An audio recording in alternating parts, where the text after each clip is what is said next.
ಸಮಸ್ತ ಕರುನಾಡಿನ ಗುರು ಹಿರಿಯರಿಗೆ ಮತ್ತು ವಿದ್ಯಾರ್ಥಿ ಬಳಗಕ್ಕೆ ನಮಸ್ತೆ. ಗುರುಗಳ ಮಾರ್ಗದರ್ಶನ, ಹಿರಿಯರ ಆಶೀರ್ವಾದ, ವಿದ್ಯಾರ್ಥಿಗಳ ಬೆಂಬಲ ಇರಲಿ ಅಂತ ತಿಳ್ಕೊಂಡು ಕೇಳ್ಕೊತೀನಿ. ಸೊ ಇವತ್ತಿನ ಈ ವಿಡಿಯೋದಲ್ಲಿ ಮಹಾನಗರ ಪಾಲಿಕೆ ಅದು ಎಲ್ಲಿಂದರೆ ದಾವಣಗೆರೆಯಲ್ಲಿ.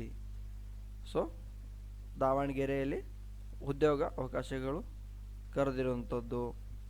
ಸೊ ಇಲ್ಲಿ ಹುದ್ದೆಗಳ ಸಂಖ್ಯೆ ಆಗಿರ್ಬೋದು, ಅರ್ಜಿ ಸಲ್ಲಿಸುವ ಕೊನೆಯ ದಿನಾಂಕ ಆಗಿರ್ಬೋದು, ವಿದ್ಯಾರ್ಹತೆ ಏನು ಎಲ್ಲವೂ ಒಂದೊಂದಾಗಿ ಈ ವಿಡಿಯೋದಲ್ಲಿ ನಾನು ನಿಮಗೆ ತಿಳಿಸ್ಕೊಡ್ತೀನಿ. ಸೊ ಎಲ್ಲ ವಿದ್ಯಾರ್ಥಿಗಳು ಕರ್ನಾಟಕದಲ್ಲಿ ಎಷ್ಟು ಮಹಾನಗರ ಪಾಲಿಕೆಗಳಿದ್ದಾವೆ ಅಂತ ತಿಳ್ಕೊಂಡು ಕಮೆಂಟ್ ಮಾಡಿ ನೋಡೋಣ. ಸೊ ನಾನೊಂದು ಕೋಡ್ ಹೇಳ್ತೀನಿ, ಆ ಕೋಡ್ ಮುಖಾಂತರ ಕೂಡ ನೀವು ಯಾವ್ಯಾವ ಅದಾವೆ ಅಂತ ತಿಳ್ಕೊಂಡು ಹೇಳ್ಬೋದು.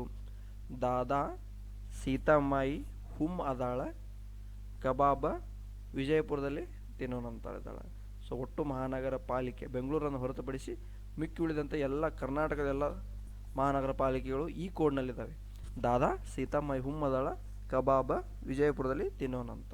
ಸೊ ಕಮೆಂಟ್ ಮಾಡಿ ನೋಡೋಣ ಎಷ್ಟು ವಿದ್ಯಾರ್ಥಿಗಳು ಟ್ಯಾಲೆಂಟ್ ಇದ್ದರೆ ಮತ್ತು ಎಷ್ಟು ಜನಕ್ಕೆ ಗೊತ್ತಿದೆ ಅಂತ ತಿಳ್ಕೊಂಡು ಕಮೆಂಟ್ ಮಾಡ್ತೀರಾ ಅಂತ ನೋಡೋಣ. ಸೊ ಈ ವಿಡಿಯೋದಲ್ಲಿ ದಾವಣಗೆರೆಯಲ್ಲಿ ಖಾಲಿ ಇರ್ತಕ್ಕಂಥ ಹುದ್ದೆಗಳ ಬಗ್ಗೆ, ವಿದ್ಯಾರ್ಹತೆ ವಯೋಮಿತಿ, ಅದರ ಅನುಸಾರವಾಗಿ ಅರ್ಜಿ ಶುಲ್ಕ ಎಲ್ಲವೂ ನೋಡ್ತಾ ಬರೋಣ. ಸೊ ನೆಕ್ಸ್ಟ್ ಇಲ್ಲಿ ನೀವು ನೋಡ್ಬೋದು ದಾವಣಗೆರೆ ಸಿಟಿ ಕಾರ್ಪೊರೇಷನಲ್ಲಿ ಏನಿದೆಯಲ್ಲ, ಸೊ ಖಾಲಿ ಇರುವಂತಹ ಹುದ್ದೆಗಳ ಈಗಾಗಲೇ ಅರ್ಜಿನ ಆರಂಭ ಆಗಿದೆ. ಅರ್ಹ ಅಭ್ಯರ್ಥಿಗಳು ಅಂದರೆ ನಿಮ್ಗೆ ಆಸಕ್ತಿ ಹೊಂದಿರುವಂಥ ಅಭ್ಯರ್ಥಿಗಳು ನೀವು ಅರ್ಜಿನ ಸಲ್ಲಿಸಬಹುದಾಗಿರುವಂಥದ್ದು. ಸೊ ದಾವಣಗೆರೆ ಕಾರ್ಪೊರೇಷನಲ್ಲಿ ಇರ್ತಕ್ಕಂಥದ್ದು. ಸೊ ಒಟ್ಟು ಹುದ್ದೆಗಳು ಎಷ್ಟಿದೆ ಅಂದರೆ 119 ಹುದ್ದೆಗಳಿದ್ದಾವೆ. ಹುದ್ದೆಗಳ ಸ್ಥಳ ದಾವಣಗೆರೆಯಲ್ಲಿದೆ. ಸ್ಟಾರ್ಟಿಂಗ್ ಸ್ಯಾಲ್ರಿ 17,000ರಿಂದ 28,000 ಇದೆ.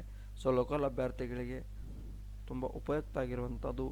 ಸೊ ಇನ್ನು ಮಿಕ್ಕಿ ಉಳಿದಂತಹ ದಾವಣಗೆರೆ ಅಲ್ಲ, ಸೊ ಅದರ ಸುತ್ತಮುತ್ತ ಚಿತ್ರದುರ್ಗ ಆಗಿರ್ಬೋದು, ಬಳ್ಳಾರಿ ಆಗಿರ್ಬೋದು, ಹಾವೇರಿ ಆಗಿರ್ಬೋದು, ಶಿವಮೊಗ್ಗ, ಸೊ ಇದರ ಸುತ್ತಮುತ್ತ ಬರ್ತಕ್ಕಂತಹ ಜಿಲ್ಲೆಗಳು. ಸೊ ಮತ್ತು ಇದಕ್ಕೆ ಹತ್ತಿಕೊಂಡಿರುವಂಥದ್ದು ಚಿಕ್ಕಮಗಳೂರು ಕೂಡ ದಾವಣಗೆರೆಗೆ ಹತ್ತಿಕೊಂಡಿರುವಂಥ ಜಿಲ್ಲೆಗಳು. ಸೊ ಈ ಸುತ್ತಮುತ್ತಿನಂತಹ ಜಿಲ್ಲೆಗಳಲ್ಲೂ ಕೂಡ ನೀವು ಅರ್ಜಿನ ಸಲ್ಲಿಸ್ಬೋದು. ಅಂದರೆ ಅವರಿಗೆ ಲೋಕಲ್ ಆಗಿರ್ತಾರಲ್ಲ, ಸೊ ಅವರೆಲ್ಲ ಅರ್ಜಿನ ಸಲ್ಲಿಸ್ಬೋದು.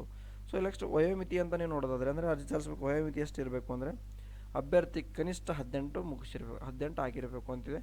ಗರಿಷ್ಠ ಎಷ್ಟಿದೆಯಪ್ಪ ಅಂದರೆ 55 ಕೊಟ್ಟಿದ್ದಾರೆ. ಅಂದರೆ 18 ಮುಗಿದ ಮೇಲೆ 55 ಒಳಗಡೆ ಇರಬೇಕು ಅಂತ ತಿಳ್ಕೊಂಡು ವಯೋಮಿತಿಯನ್ನು ನಿಗದಿ ಮಾಡಿರುವಂಥದ್ದು.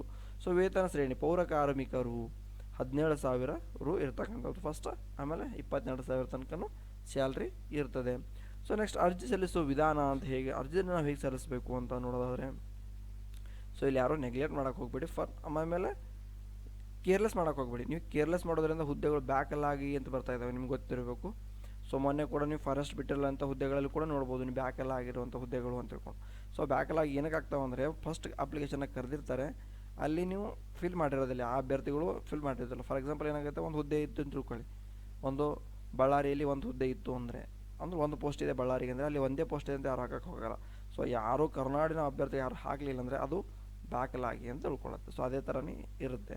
ಸೊ ಇಲ್ಲಿ ಅರ್ಜಿ ಸಂಬಂಧಿಸಿರುವಂಥ ದಾಖಲಾತಿಗಳನ್ನು ಎಲ್ಲಿ ಸಬ್ಮಿಟ್ ಮಾಡಬೇಕಂದ್ರೆ Davanagere municipal corporation head office ಇದೆಯಲ್ಲ, ಸೊ ಅಲ್ಲಿ ಎಲ್ಲಿದೆ ಅಂದರೆ ರೈಲ್ವೆ ಸ್ಟೇಷನ್ ಅಪೋಸಿಟ್ ಇರ್ತಕ್ಕಂಥದ್ದು. ಸೊ PB ರೋಡ್ ದಾವಣಗೆರೆಯಲ್ಲಿ ಇರ್ತಕ್ಕಂಥದ್ದು.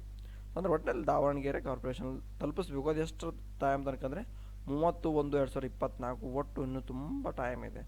ಒಟ್ಟಿನಲ್ಲಿ ಎಷ್ಟು ಅಂದರೆ ಇವತ್ತು ಡೇಟನ್ನು ಲೆಕ್ಕ ಹಾಕೊಂಡಾಗ 25 ದಿನ ಇನ್ನು ಕಾಲಾವಕಾಶ, 26 ದಿನ ನಿಮಗೆ ಕಾಲಾವಕಾಶ ಇರ್ತಕ್ಕಂಥದ್ದು. ಸೊ ನೆಕ್ಸ್ಟ್ ಪ್ರಮುಖ ದಿನಾಂಕಗಳು ಅಂತ ನೋಡೋದು, ಅರ್ಜಿ ಸಲ್ಲಿಸಲು ಆರಂಭ ಆಗಿರೋ ದಿನಾಂಕ ಈಗಾಗಲೇ ಆರಂಭ ಆಗಿದೆ. 29/12/2023 ಆರಂಭ ಆಗಿದೆ. ಅರ್ಜಿ ಸಲ್ಲಿಸೋ ಕೊನೆಯ ದಿನಾಂಕ ಅದು 31/2024 ತನಕ ಆಗ್ತದೆ. ಸೊ ಅಧಿಕೃತ ವೆಬ್ಸೈಟ್ ಕೂಡ ನೀವು ನೋಡ್ಬೋದು, dawangerecity.mrc.gov.in ಮಹಾನಗರ ಪಾಲಿಕೆ. ಸೊ government.in ಅಂತ ತಿಳ್ಕೊಂಡು ಕೂಡ ನೀವು ಸರ್ಚ್ ಮಾಡಿ ನಿಮ್ಮ ಮೊಬೈಲ್ ಮುಖಾಂತರ ಸಂಪೂರ್ಣ ಮಾಹಿತಿಯನ್ನು ತಿಳ್ಕೊಬೋದು. ಸೊ ಸರ್ಚ್ ಮಾಡ್ತಾ ಬನ್ನಿ. ನಿಮಗೆ ವಿದ್ಯೆ ಅಂದರೆ ನಿಮ್ಮ ಸ್ಟಡಿಗೆ ಏನೇನು ಬೇಕು ಎಲ್ಲವೂ ಸರ್ಚ್ ಮಾಡ್ತಾ ಬನ್ನಿ. ಜಾಸ್ತಿ ಮೊಬೈಲ್ ಎಲ್ಲವನ್ನು ವಿದ್ಯಾಭ್ಯಾಸ ಬಳಸ್ಕೊಳ್ಳಿ ಅಂತ ತಿಳ್ಕೊಂಡು ನಾನು ನಿಮಗೆ ವಿನಂತಿಪೂರ್ವಕವಾಗಿ ಕೇಳ್ಕೊತೀನಿ. Thanks for watching. ಕೊನೆಯವರೆಗೂ ವಿಡಿಯೋ ನೋಡಿದ್ದಕ್ಕಾಗಿ ತುಂಬ ಹೃದಯದ ಧನ್ಯವಾದ.